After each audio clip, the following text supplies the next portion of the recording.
Alright, so before we get started, let me go ahead and go over your standard. This week you got a whole new standard.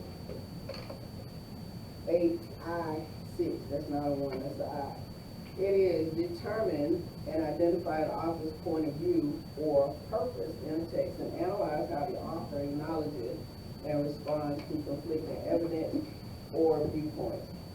So when we deconstruct that standard, in other words, when we change the words to make sure we understand it, Ms. Daniel, will you read deconstructed version?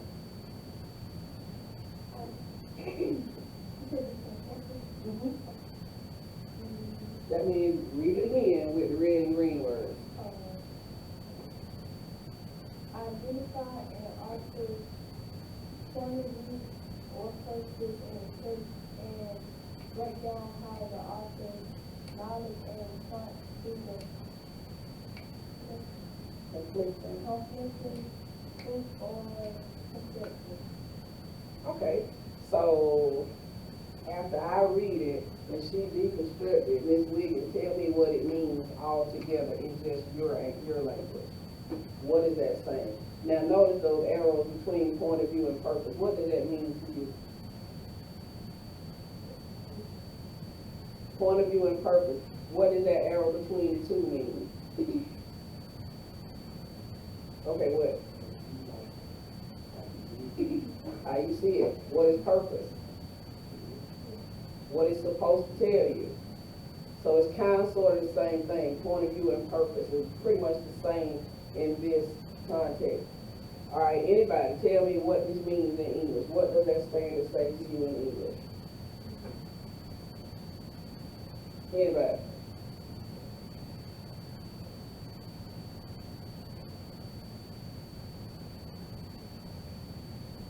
What are you doing when you're determining an author's point of view?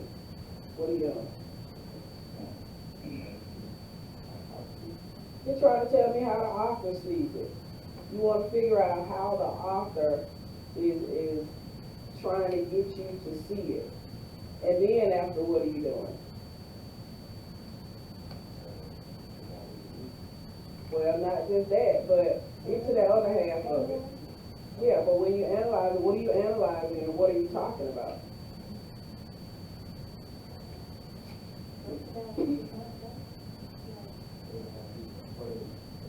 Exactly. You're looking at, well, you see it says conflicting evidence. What do we talk about when we say conflicting evidence? If it's, the operative word is conflicting. If I say, my viewpoint conflicts with your viewpoint, what does that mean? It's different. It contradicts it. It's a complete opposite. So what it's saying is, what we're doing is trying to figure out how the author sees a text, what the author wants you to be able to see in a text. And then we're going to go ahead and break down how the author responds to differences of opinion, or different viewpoints, or different types of proof. That's what we mean when we say how the author responds or acknowledges and responds to conflicting evidence or viewpoints. In other words, how the author sees and responds to differences of opinion or viewpoint. Your learning intention is to identify the author's point of view or purpose in the text. Analyze how the author acknowledges and responds. It's pretty much the same thing what we just said. We're talking about how the author sees it and how they analyze or break down different ideas and proof. All right? You know you're successful when you can do all of that. All right, so now that we've introduced and deconstructed the standards, we got some different vocabulary words this week that are going to go with that. Give me a reason why you think an author would write something. What's an author's purpose? Give me an example of an author's purpose, because that's going to be the word. What is it? If I wrote a novel and it's a comedy, what do you think my purpose in writing a comedy is? To entertain. That's the word right there. Purpose is your first word. And I'm going to replace those pink cards with these green ones. So your first word is purpose. Your second word is entertain. What other reason could I write something, an article? To inform. So there's purpose, entertain, and inform. Give me another reason. Explain, that's a good one.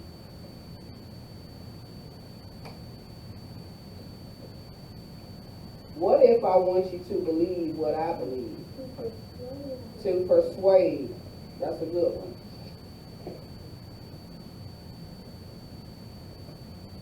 All right, those are words we're going to cover today. We'll move on to some other ones after this. All right, let's look at your Monday mistakes paragraph. The sentence reads, eBay has seen some interesting items for sale, but none like this one. And go back to that first sentence. What's your first mistake in that sentence? All right, the eBay, why does it need to be capitalized? Well, for one, it's at the beginning of the sentence. Also, what is it? It's a proper noun. So the E in eBay needs to be capitalized. Are there any other mistakes in that paragraph? We're looking at it. Huh? All right, there's a comma after sale. And why is that? There's a word that joins together two sentences. There is that word. So what's the other sentence? None like this one. That would be the other sentence. So because there's a whole other, what we call independent clause, you need a comma after that. All right? Next sentence. In 2006, a prankster from Australia put New Zealand up for sale on eBay.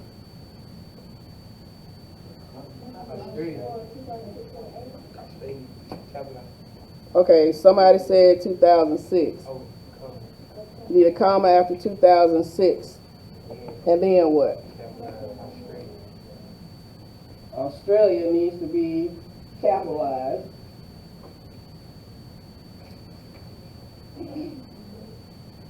eBay, because it is a proper noun.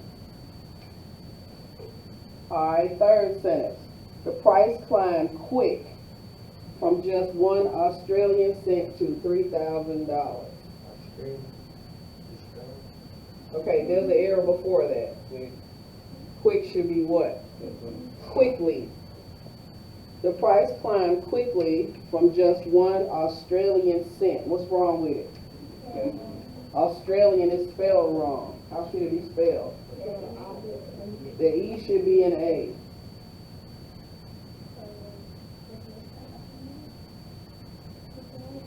Okay, there's something real wrong with that though. What'd you say? The dollar sign. Right.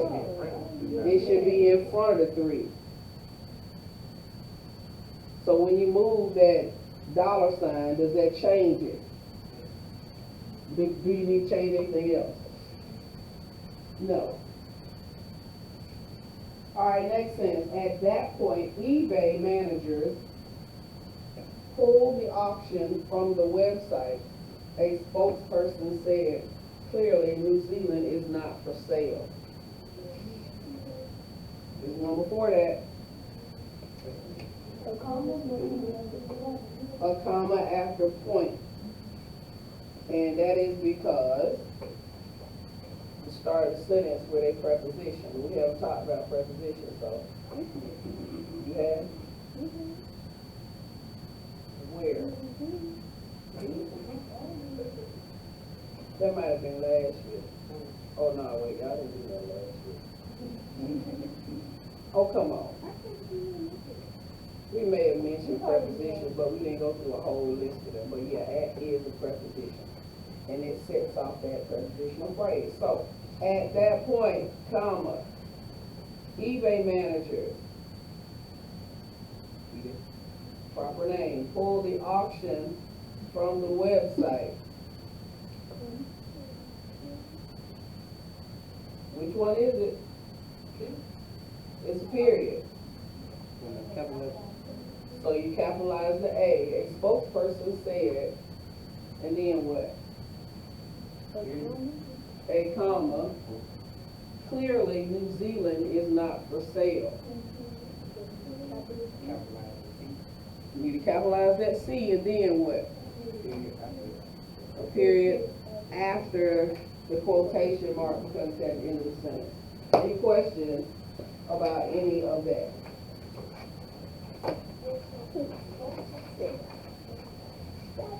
No, spokesperson is one word.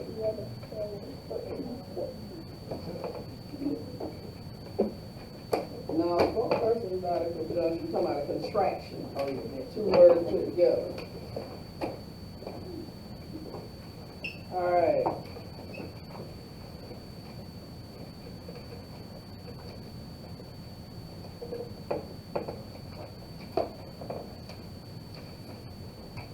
You need to take out your notebook for some notes.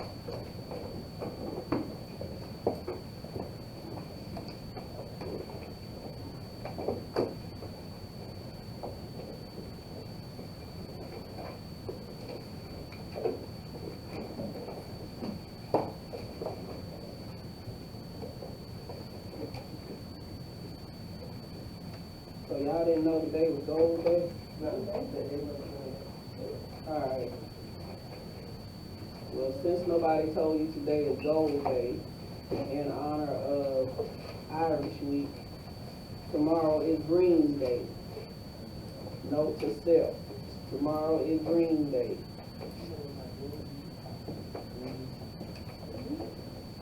Yeah, because I need to get pictures. I know I let it take pictures now.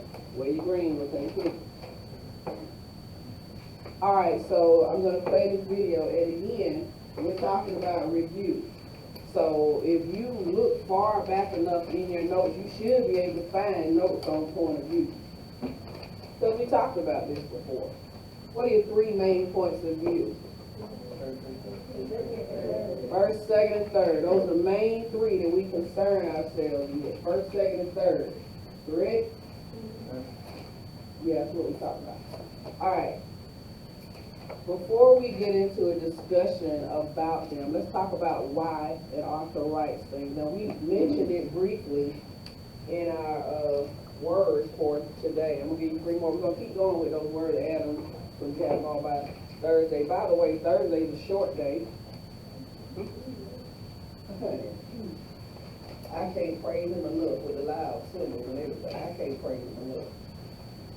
However, y'all know that whole Georgia Milestone thing is coming up. And those beacon stores, oh, y'all got to be better with those scores. You can't keep going to sleep and then wake up trying to hurry up take a test. You can't wait till the last minute to hurry up and answer something because you're not reading and you don't know what you're doing. You're not going to learn the material that way.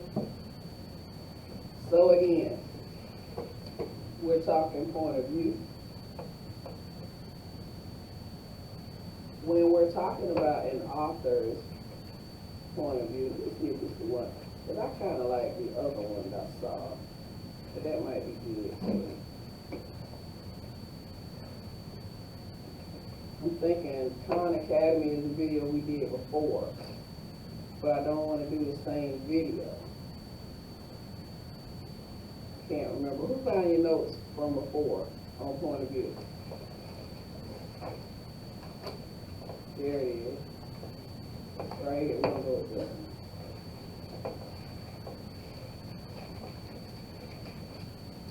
Can y'all see that? The mind of the author. Every piece of text is written for a purpose, and especially in informational texts, every author structures their texts, words, and their ideas with that purpose in mind. And sometimes that purpose will be harder to see. As readers, our job is to consider the author's purpose as we read. How is it influencing the information the author shares? How is it influencing my understanding of the topic? Is what I think the same as what the author thinks? Do I agree with them? Do I disagree? All right, let's start right there. According to this video, the author's purpose is something that we have to figure out as we read. You gotta figure out, what is the author's point? What are you trying to tell me while I'm reading? Bear in mind, next week we're gonna read that novel, The Outsiders. And it's told from, I do believe, a first-person point of view. So, what do you think the author's purpose, or how do you find the author's purpose when you're reading? How do you figure that out? That would be a strong indication. You look at the pronouns that they use when they're discussing. But according to this, it says, consider this as you read. This is what helps you determine the author's purpose. How is the information influenced? Is somebody telling their personal feelings and opinions about it? Is somebody just stating facts? Or is the author giving you all types of information, what they're thinking, what they're feeling, all that kind of stuff? Or are they just giving you facts? All right, also, how does it impact my understanding? Do I agree with the author? In other words, that's how you determine the author's purpose. Ask yourself those questions. So again, those questions are, how is the information influenced? How does it impact my understanding? And do I agree with the author? That is how you determine the author's purpose. Make sure you get that. You're not right. Just in time to get your notes. Come on. I've said before, you tend to remember what you write as opposed to what you read. That's why I have you take notes. Also, sit right there. Ian, did you give me a permission slip? Okay. Are you trying to see that tiny writing? All right, let me say it to you out loud. How is the information influenced? That's the first one. The second one is, how does it impact my understanding? The third one is, do I agree with the author? Again, we're talking about point of view and an author's purpose behind writing. That's what we're taking notes on. Those three questions are the questions that you ask yourself in order to determine an author's point of view.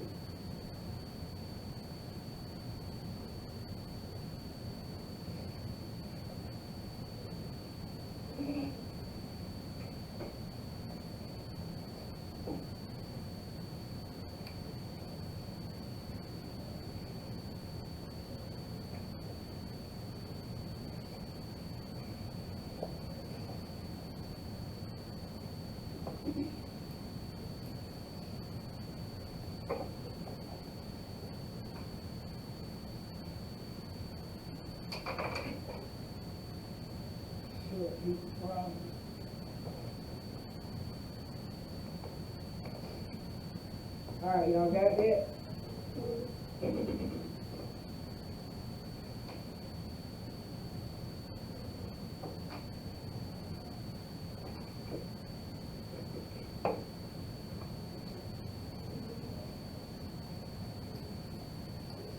All right, so if an author's purpose is to, well, to answer the first question, it says, how is the information influenced? How would you think an author is trying to influence you or make you believe or feel a certain way? What kind of language would that author be using if they were trying to influence you? What kind of sentences would they be writing if they were trying to influence you? Wait. Huh? Information. No, listen to the question. If the author is trying to get you to feel or think a certain way, what type of sentence structure do you think would be in that writing? I heard something over here. Okay, that's how. Yeah. How do you persuade somebody? How do you make them feel or think a certain way? What kind of sentence would you use if you're trying to make them feel or think a certain way? Y'all say it all the time in writing, and I go, that's wrong.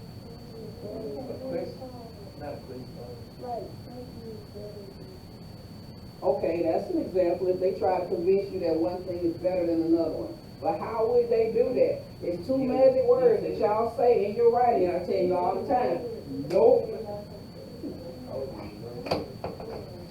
When I tell you, just the facts. So y'all love to write this right here. Okay, in my opinion.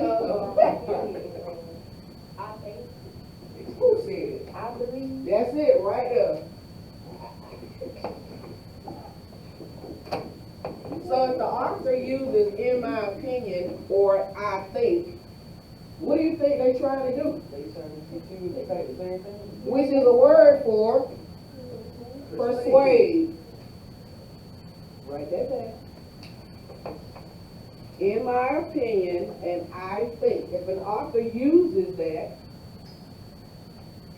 what are they trying to do? Persuade.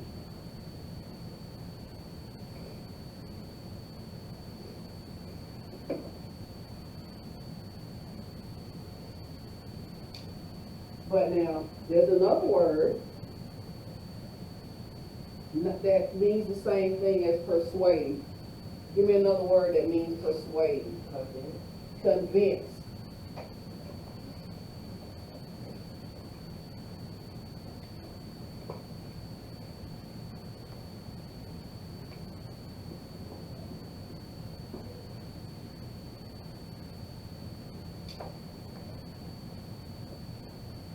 Alright, moving on with the video. You may be familiar with the memory device of PIE, persuade, inform, entertain, as 3 categories of purpose. But Alright, right there. 3 categories of purpose behind writing. And the author has 3 different purposes for writing. And he gives you an acronym to help you remember. What are they?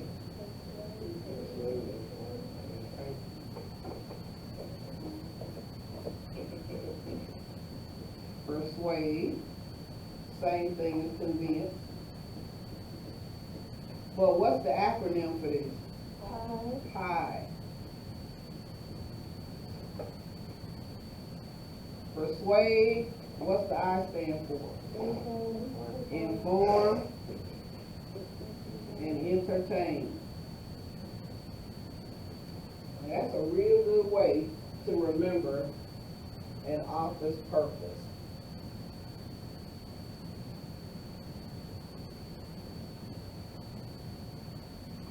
Purpose, or what other word? Or what other phrase? What's the same thing as purpose? Look at your standard.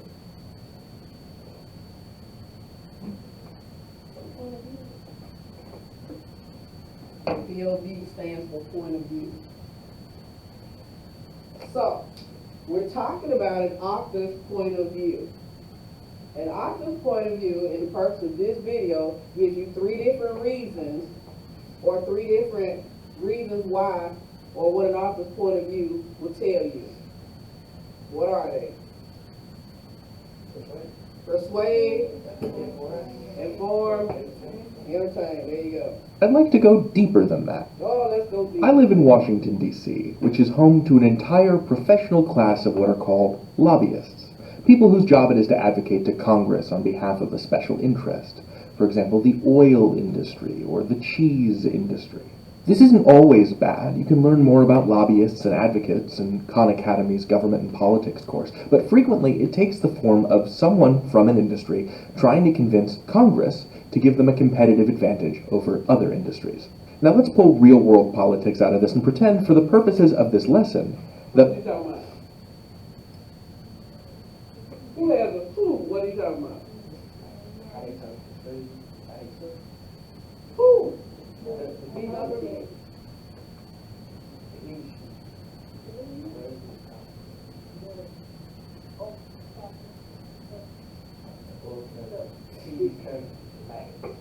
What does he say?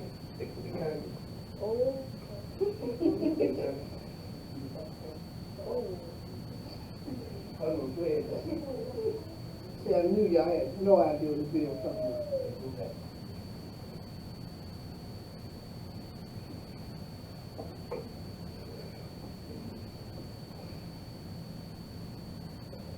I live in Washington, D.C., which is home to an entire professional class of what are called lobbyists, people whose job it is to advocate to Congress on behalf of a special interest. For example, the oil industry or the cheese industry. So who lives in Washington, D.C.? What group of people is he talking about? Lobbyists. Lobbyists. And what is he talking about when he mentions lobbyists?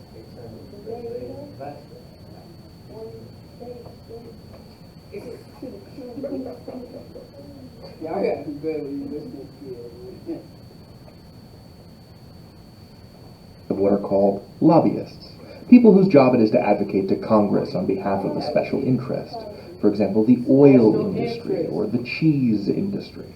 This isn't always bad. You can learn more about lobbyists and advocates in Khan Academy's Government and Politics course, but frequently it takes the form of someone from an industry trying to convince Congress to give them a competitive advantage over other industries. What are they trying to do? Convince who? Lobbyists are trying to convince Congress to do what?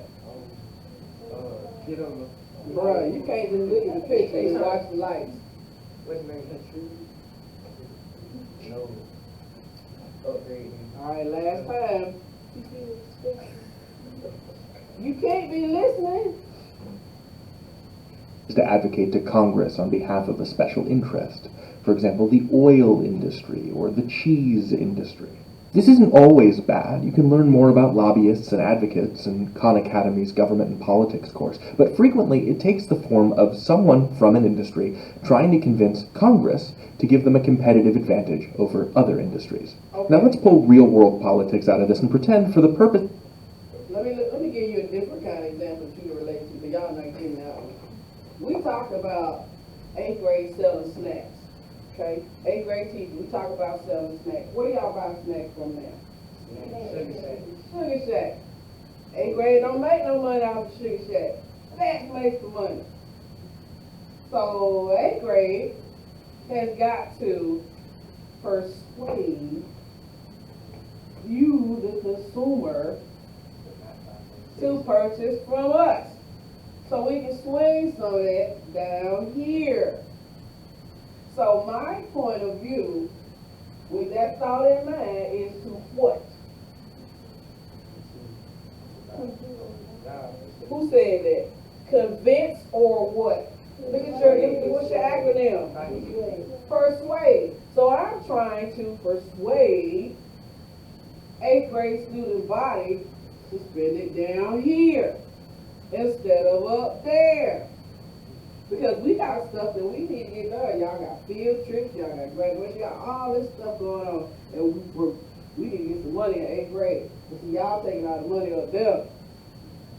So what do we do to persuade you to spend the money down here? What are some things we've done? Breakfast bowl. No, y'all got that for free. Chicken and waffles. We're doing something different. But here's what happens next. We're going to sell snacks down here before y'all go to lunch. So we're looking at during Irish time, you'll be able to get snacks down here. So you got snacks before you even get to lunch.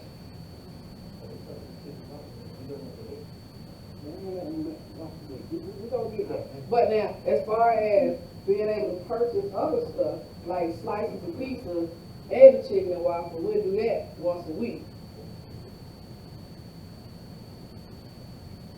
Yeah. Y'all know me, Ella got a degree in business management. Right? Okay. That's part of that persuade part. You gotta look at supply and demand. Look at timing. Timing is everything. But now back to this.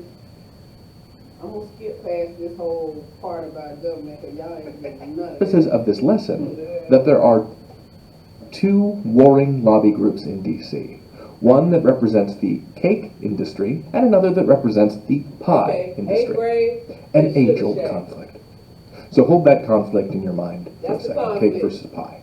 Now, when we read informational text, we should be learning new information, but the author's opinions can shape the text to the point where the information becomes biased or misleading.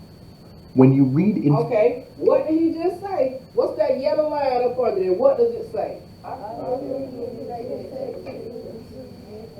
An author's opinion can shape whatever it is that the reader gets. In other words, I can influence you to purchase down here instead of purchasing up there at the shack. I can give you reasons why it's better to purchase down here than to go to the Sugar Shack. One, the money is to help get you stuff you need. Would that not convince you or shape the way you think? Okay.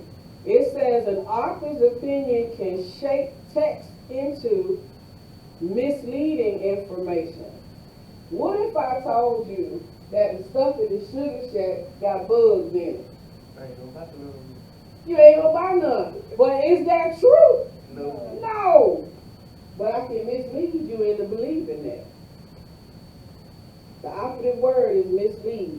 So, whatever an author's opinion is, shapes the way the reader thinks. And that's one way to shape it. I can give you false information and make you feel a way. Or I could tell you they stole it and they reselling it to you and you buying hot goods.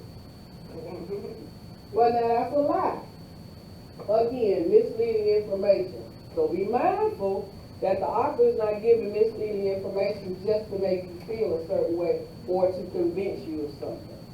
All right. informational text, maintain an air of healthy skepticism. Ask yourself the following questions constantly.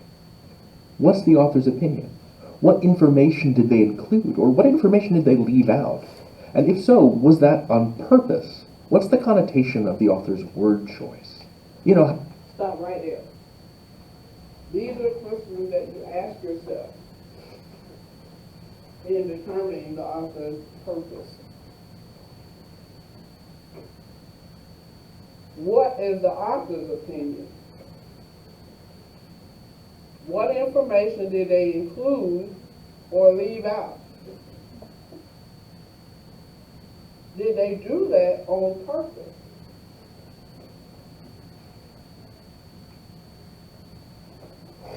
Then it says, what's the connotation of the author's, and I'm thinking that's author's opinion.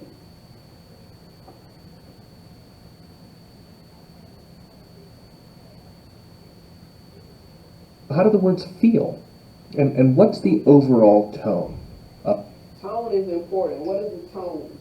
The way you say it's going, the way you say it. Yeah, but what purpose does the tone serve? The structure.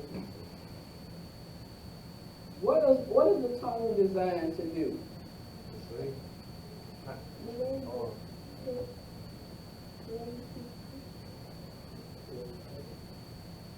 Okay.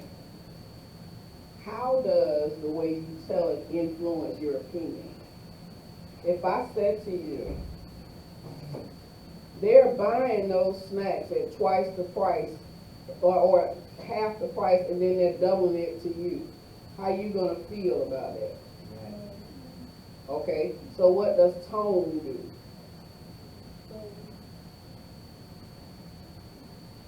It's Same not, way you feel.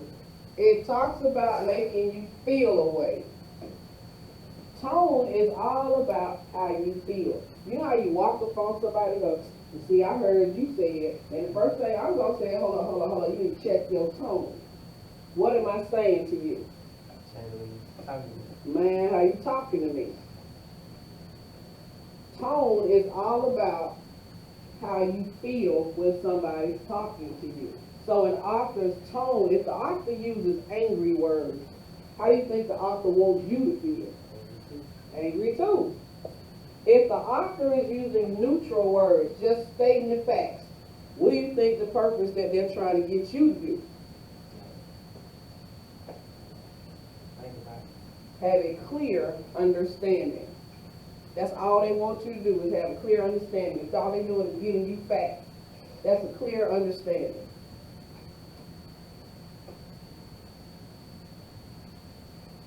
So in order to do that, what information do you include or leave out? Do you think it's on purpose? Now, again, we talk all the time about these different activities in ELA, but it's how you apply them that's going to matter.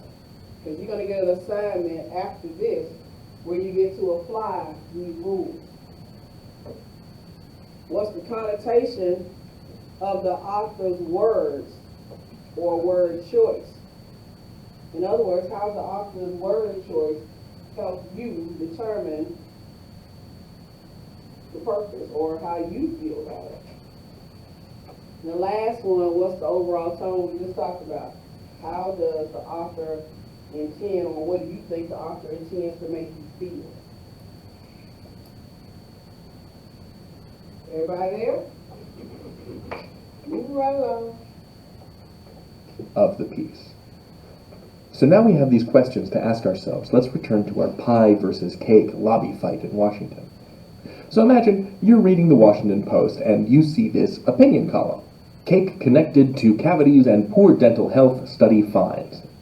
A recent study by the American Dental Association connected the consumption of cake or similar foods with a 30% increased risk of tooth decay, cavities, and gingivitis. People who reported having consumed cake in the previous 60 days were significantly more likely to experience problems related to dental health than those people who did not. Cake is dangerous. Cake What do you think the author's trying to tell you in that article? Shouldn't eat cake. So there's one who's eating a bunch of cake. Yeah. Okay, so I'm not pretty saying that I ate a half of them. If I just had one big one, I probably would eat a whole bunch of good things. It's really good. Anyway, in this article, the author's purpose is to what?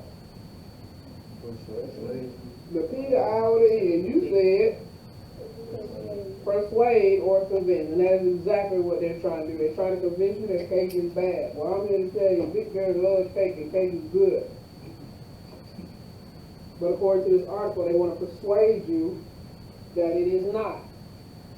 What words do they give you that make you believe that? Say that to me. Huh? Say that with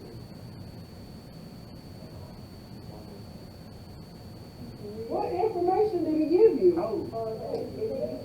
Tooth decay, gingivitis. Look at our questions that you wrote down. What is the author's opinion? What's the author's opinion? Bad. Okay, that is bad. Okay. Now, what information did they include?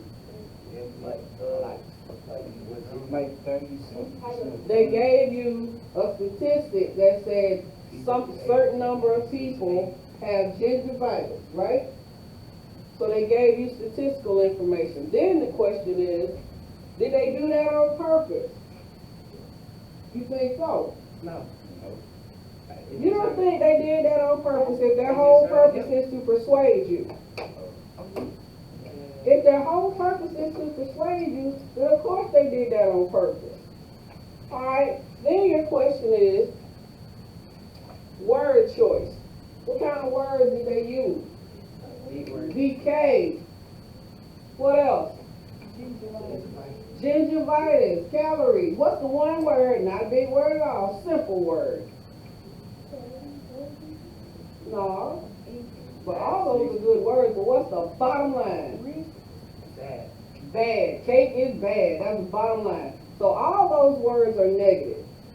But the author wants to persuade you by using negative terms. So what I need you to know is how to figure out how the author or how the author feels, and how do you know how the author feels, and what do you think that purpose is in feeling that way?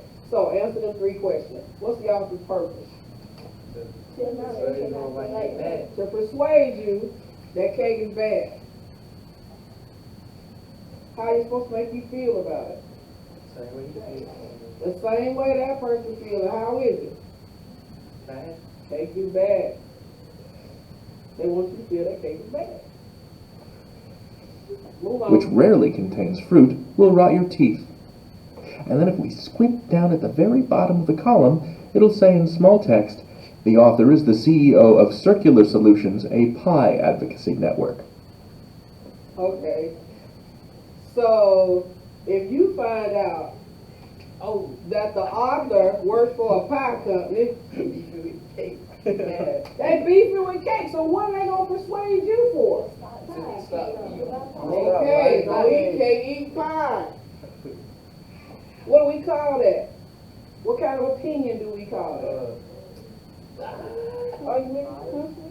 No. What'd you say? That's it. It's a biased opinion. Because I want you to feel the way I feel. I'm gonna give you the gas for what I feel. Despite the fact that I'm beefing with the pie company. With the cake company. But that was the fine print. You had to read that in order to get there. And now let's ask ourselves those same questions again, while acknowledging that this is a fake story that I made up for the purposes of this video. There is nobody named Wendell Apricot Jam, although I wish there were. That'd be a great name. So, what's the author's opinion? Well, it seems to me that the author really thinks cake is dangerous and poses a threat to the nation's dental health. We know this because they literally say cake is dangerous. They want people to buy and eat fewer cakes. What information did the author choose to include? Well, so this is interesting. The author talks about the results of this study and the big takeaways about the danger of cake or similar foods, and then they go on to mention, incidentally, that cake rarely contains fruit. That's a curious thing to say. It's almost like they're saying pie, which has fruit in it, is better for you than cake, without actually saying it. What information did the author choose to leave out? Well, notice that the piece says cake or similar foods. I would be hard-pressed to come up with a definition of foods similar to cake that does not also include desserts like pie, but the way that this piece is written, it swerves out of its way to avoid pinning the same tooth decay risks on pie the way that it blames cake. I think it would be reasonable to assume that if we read the underlying study that this opinion piece is based on, it would include pies and cakes in the same category of sugary desserts that are associated with bad dental outcomes. Why would the author do this? Well, they want you to buy pie instead of cake, but they don't want you to think too hard about it, because if you did, you would buy and eat both less cake and less pie. And the pie lobby doesn't want that. What's the connotation or the feeling of the author's word choices? What's the feeling? He's telling you to stop buying cake and go to pie. First of all, how does he feel about that? How does he want you to feel about that? The same way you feel about cake, or less. And what is that? You want to take cake bad. Pie is better. Well, they're citing a scientific study by dentists, so they want you to take their warning seriously. And they're using words like risk and danger, rot, You said that, and right? problems. They want you to make an association between eating cake and bad tooth health. They want you to associate scientific language with trustworthiness. So I'm going to put down scientific authority here. What's the overall tone? It's negative. The author does not want you to eat cake. They want you to think it's bad, and they've planted a little hint here that fruity foods are better. And what's a fruity food? Pie. Can they say pie is safer? No, not without lying outright. Now, I want to be clear about two things. Sometimes an author's purpose really will just be to inform straightforwardly. Not every... How do you know that this article is not just to inform, but instead to persuade? Because it's giving you factual information. But how do you know that it's to persuade and not to inform? Because he didn't say, I think, or in my opinion. What did he say? He's just sitting around that. Yeah, he's giving you a whole lot of reasons why it's bad. What kind of words is he using? Yeah, He's using negative words, so he wants you to feel the negative so that you can be convinced of what he's saying. Everything has to be a tug of war between you and the author over the truth. Sometimes a writer just wants you to know the life cycle of a butterfly, or how to make egg salad, or the order the U.S. presidents came in. But most of the time, there's a purpose, an opinion behind the text. Now, Alright, most of the time there's a purpose or an opinion behind the text. Alright, that's enough of that. Here's what you're going to do next. You're going to, for the remainder of the period, you're going to divide into groups. So we're going to go into Common Lit, and I'm going to assign a story to you. I mean, we got 1, 2, 3, 4, 5, 6, 7, 8. 2, 4, 6, 8. All right, instead we're doing pairs. 2, 4, 6, 8, 10, 12. All right, I'll put you ladies together. I'll put you fellas together. Well, the last three of y'all together. Yeah, you can come over here. Fellas, y'all get together.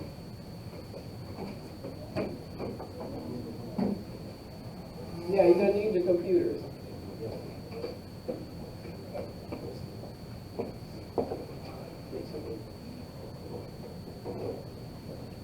All right, you're 2 by 2.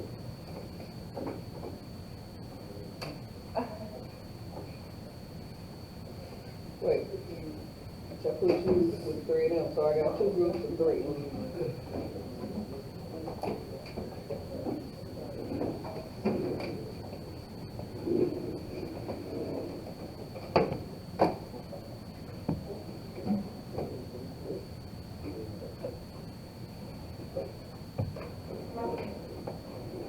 All right, so you're going to read a story about Katie Powers. Katie.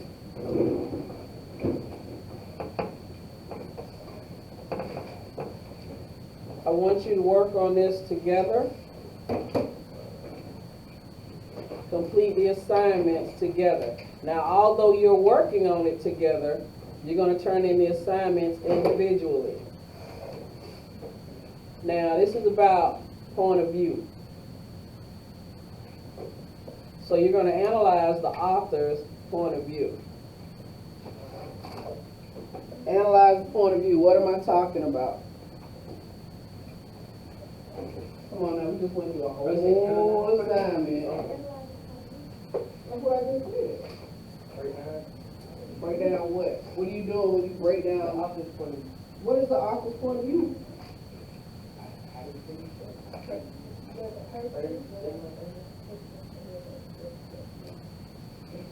What she say? I don't know. All I heard was blah, blah, blah. Look, we're going to be identifying the author's point of view or the author's purpose for the writing of the text. So the author's purpose is either going to be what, or what.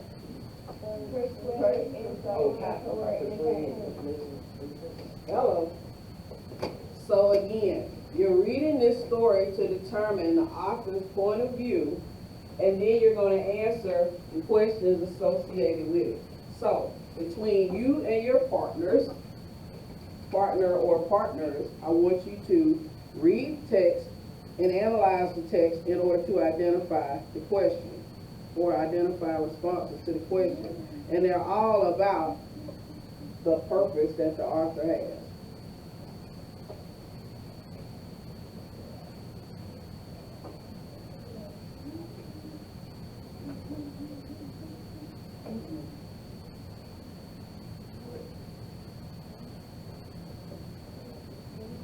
What y'all doing? You're supposed to work together.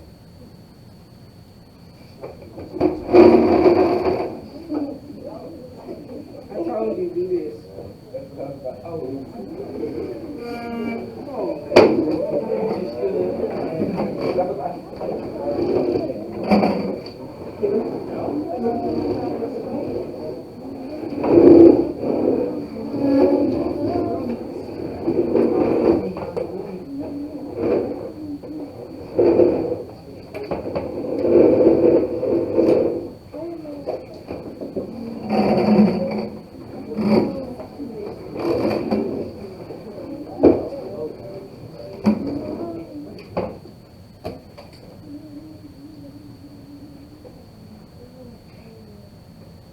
So I have to add you to my comment list.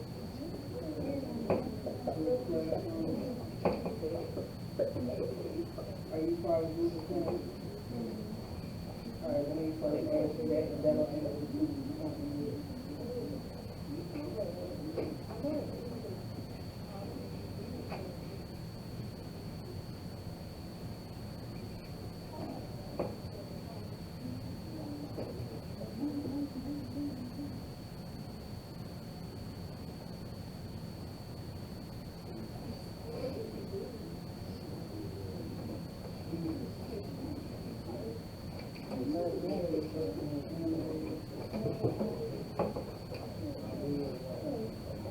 So I'm sending you an invitation.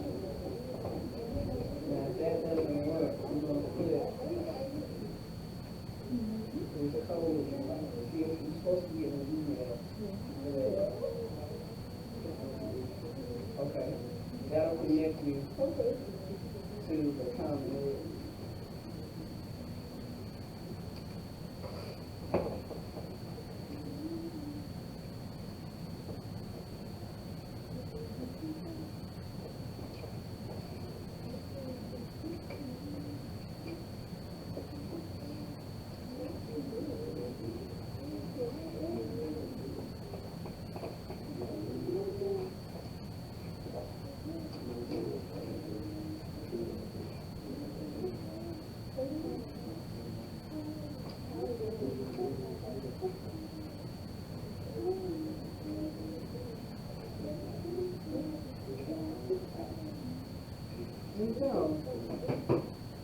Turn it off in your head, so it'll turn off on your mouth.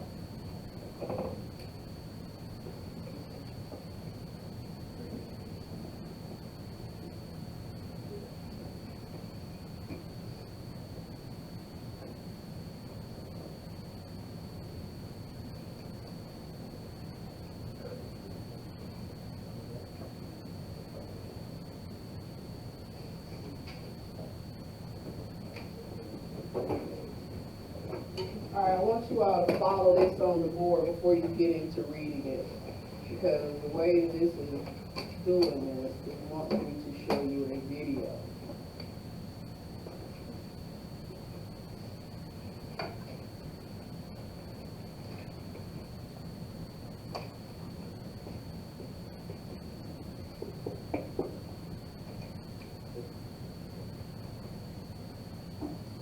Alright, so first we're going to watch the intro video.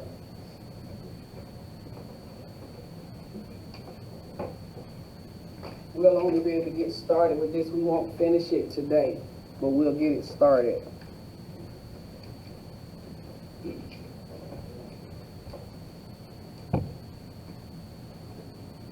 What do you notice about this football sideline? There are players. There are several coaches. Everyone's paying attention to the game. And there's not a single woman. This is something that Katie Sowers noticed too. And she asked herself, why not me? Why can't I be a coach? Why can't a woman be a coach? Today, you're going to read about Katie Sowers, who was one of the first female coaches in the NFL and even coached in the Super Bowl. As you read, you'll practice identifying the author's point of view. Point of view is how someone thinks about something. We'll ask you questions that will help you identify the author's point of view about Katie Sowers coaching in the NFL. This will help you think about how the author develops his point of view with different details. By the end of the lesson, you'll understand the author's purpose for writing the article. Okay, last thing she said was, by the end of the lesson, you'll understand what? The author's purpose. And the author's purpose is going to be one of three things. What are those three things the author's purpose is going to be? Persuade, inform, entertain. All right.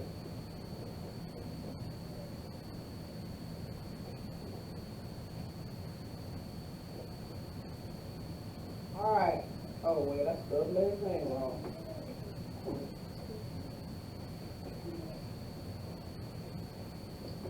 Her name is Katie Sowers. Is she a real person? Yes. I thought it was just, I did too. What did Katie want to do? football coach. Football coach.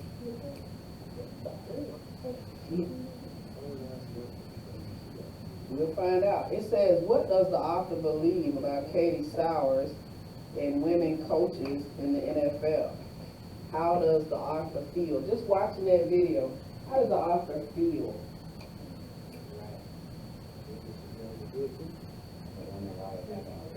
Already trying to figure out why are there not women in the field. And then she says there should be.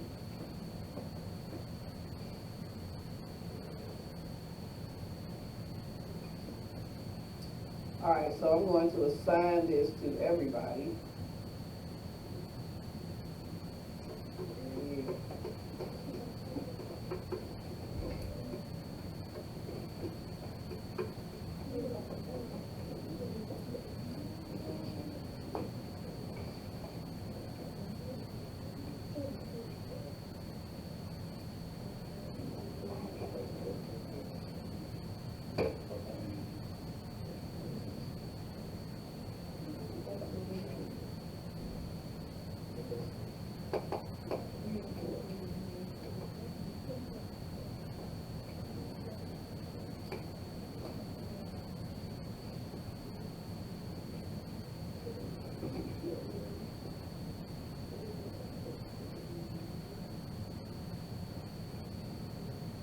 All right, so it's been assigned to you.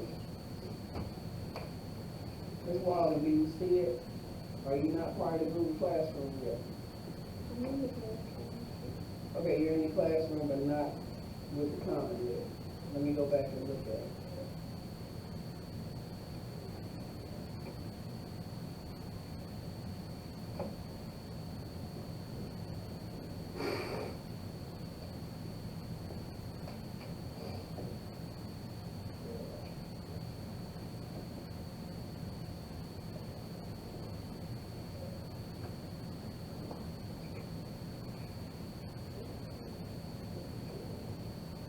Okay, I'm gonna have to get you to put in the password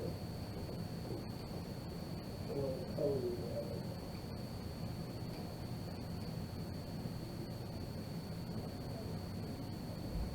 Hmm?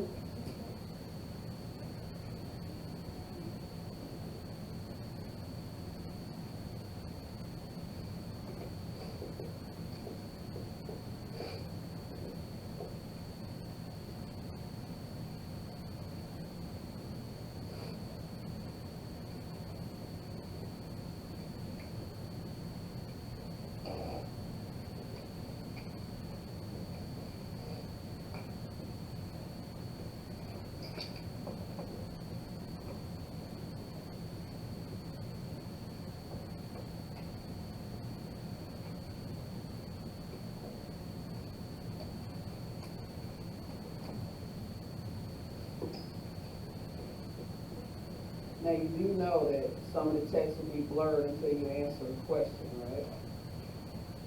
Okay. Bear in mind, you're working as a team.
elaborating? I'm not hearing anything. Y'all breathe. Okay. Okay.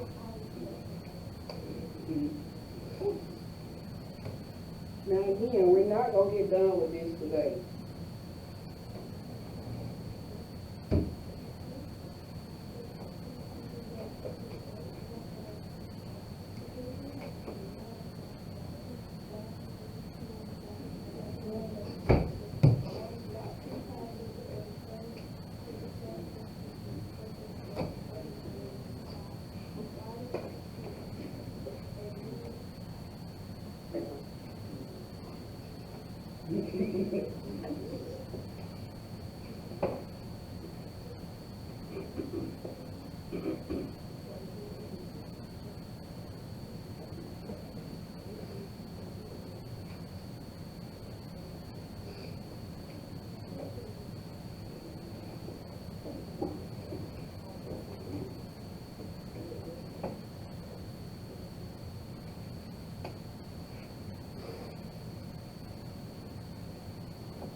I may have to just give you another sheet because, I don't know.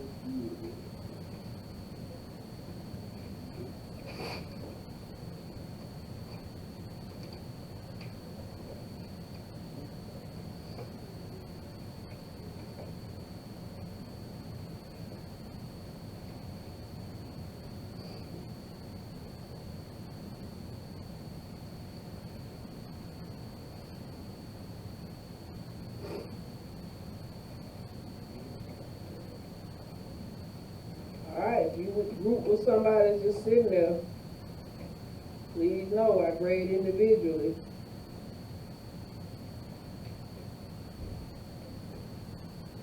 See, I feel like that was a bad idea right there.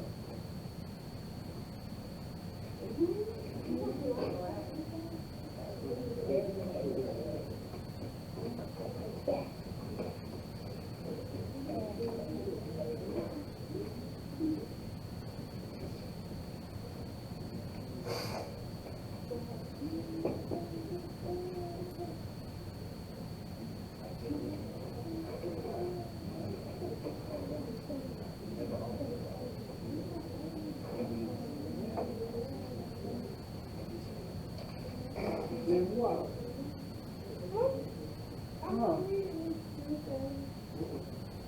Okay, but you gotta type answers in too, and I ain't see your hands do nothing but playing your hair.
All right, so we're a few minutes into the next period.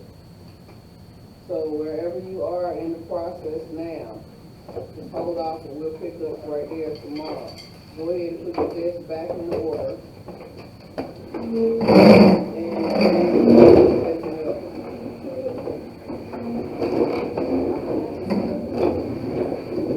Make sure you take everything that belongs to you and leave the stuff that does not. Hey, come this way. Right here. Yeah, right there.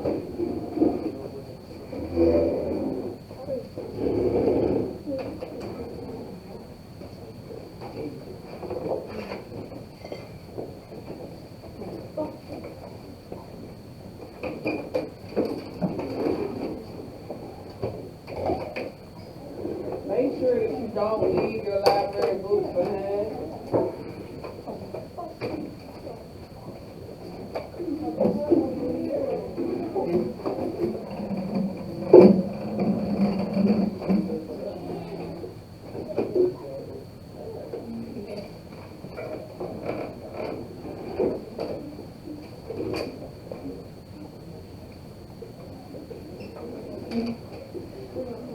Oh yeah, bring me back my pencil.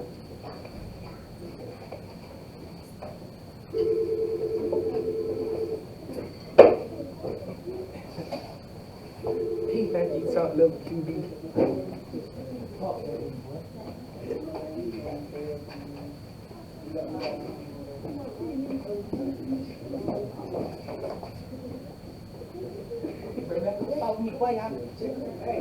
Hey, relax yourself. Before, relax yourself.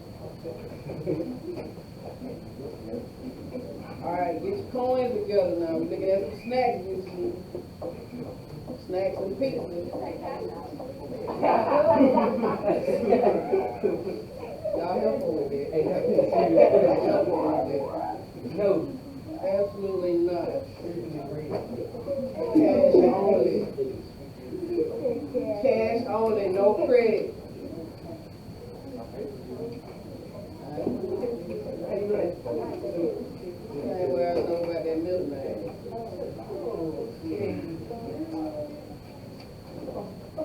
Chill out.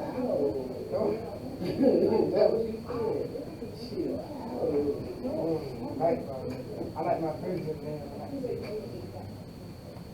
I got it. I was gonna come on. Hey. What are you talking about?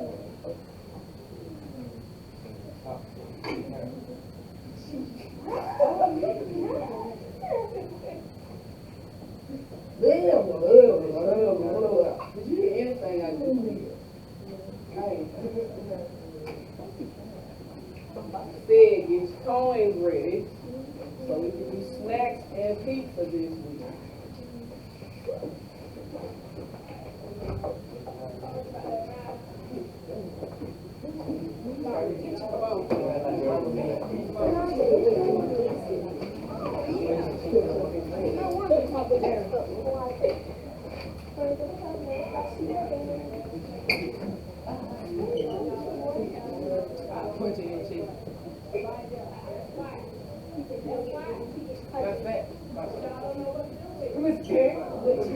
Let me see. In the back of your rib.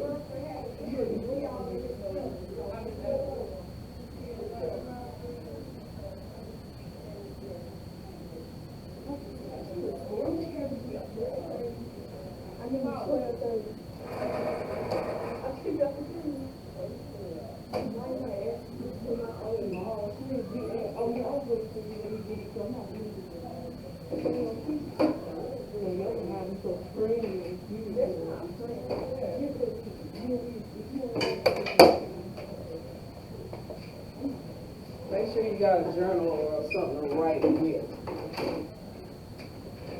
and on.